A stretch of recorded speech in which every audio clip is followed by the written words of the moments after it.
Yo, what's up guys? Welcome sa ating video tutorial kung paano gumawa ng basic fade. Kung gusto niyo matuto, panoorin niyo lang to hanggang dulo.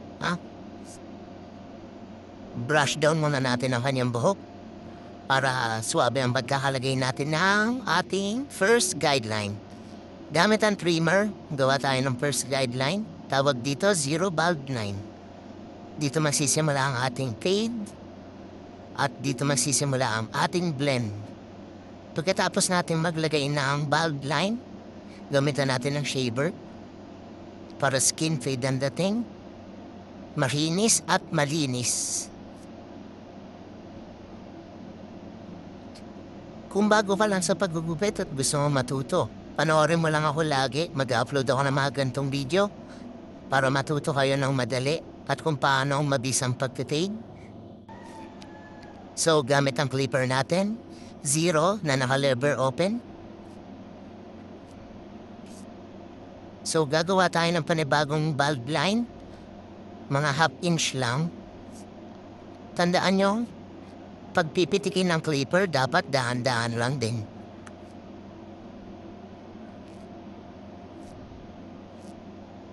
So, number 1 guard, lever open. Half inch pa rin. Sundan nyo lang ang tinatabas. Tingnan nyo kung gaano kataas. Kung gaano pinipitik ang razor o clipper.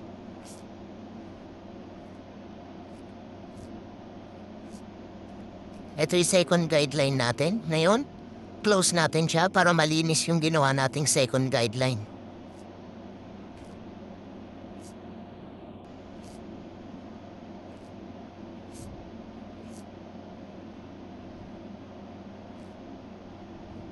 So, gamit naman ang 1.5 guard, lever halfway, kalahating bukas lang ng lever. Tapos, ito na yung ubos ng bag sa taas.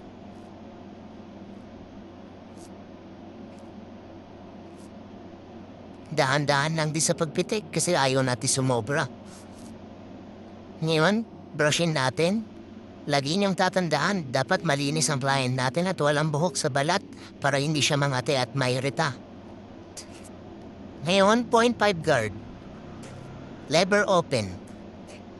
Yung pangalawa nating guideline na ginawa, buburahin natin gamit ang lever open.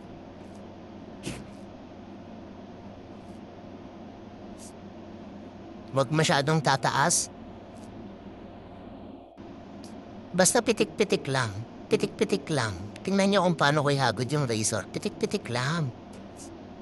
Ngayon, close natin para malinis na uli yung ginawa nating second guideline. And makikita niyo unti-unti na siya nagbe-blend. Ayan, clipper overcome. Alam niyo yung technique na to. Ito yung pinakamabisang technique para ma-shape natin yung buhok. Ayan, ang kukunin niyo lang yung mga lumalabas sa comb, also fly. Pag sinufly niyo, may mga lalabas na sobra. Yan lang ang tatanggalin natin. Ginagamit ng clipper overcome para ma-shape yung buhok sa gusto nating shape.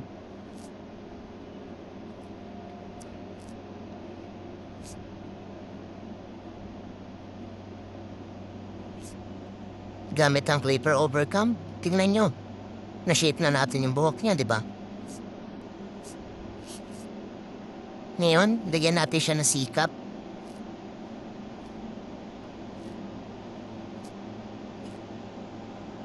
Gusto nga pala ni client ng medyo mataas na fade. Tapos may height daw yung kilay niya para maangas. Ewan ko kung anong trip niya.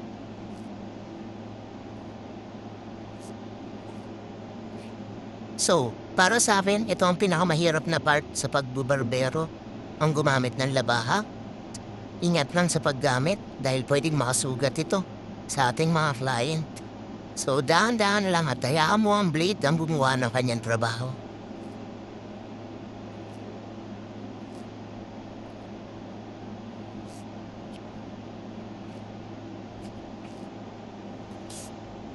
So, pagpaganuli natin siya, lagi niyang tatandaan, dapat malinis ang paligid ng inyong workplace.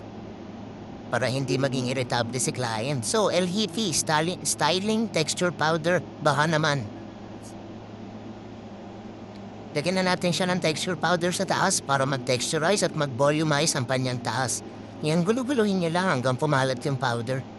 Sa mga hindi pa marunong gumamit ng powder, huwag masyado magtak-tak ng madami. So, ganyan lang ayusan ng gantong buhok niya. Ganito kasi yung gupit niya. Ito na ang finished product natin. Sana naintindihan niyo yung video na to, guys. Kung gusto niyo matuto, follow niyo lang ako. 'Di ba? Okay na siya. Mukhang satisfied. Like and subscribe sa aking mga channels dito sa TikTok at sa YouTube. Follow niyo rin ako sa Facebook, Tabas Guapo.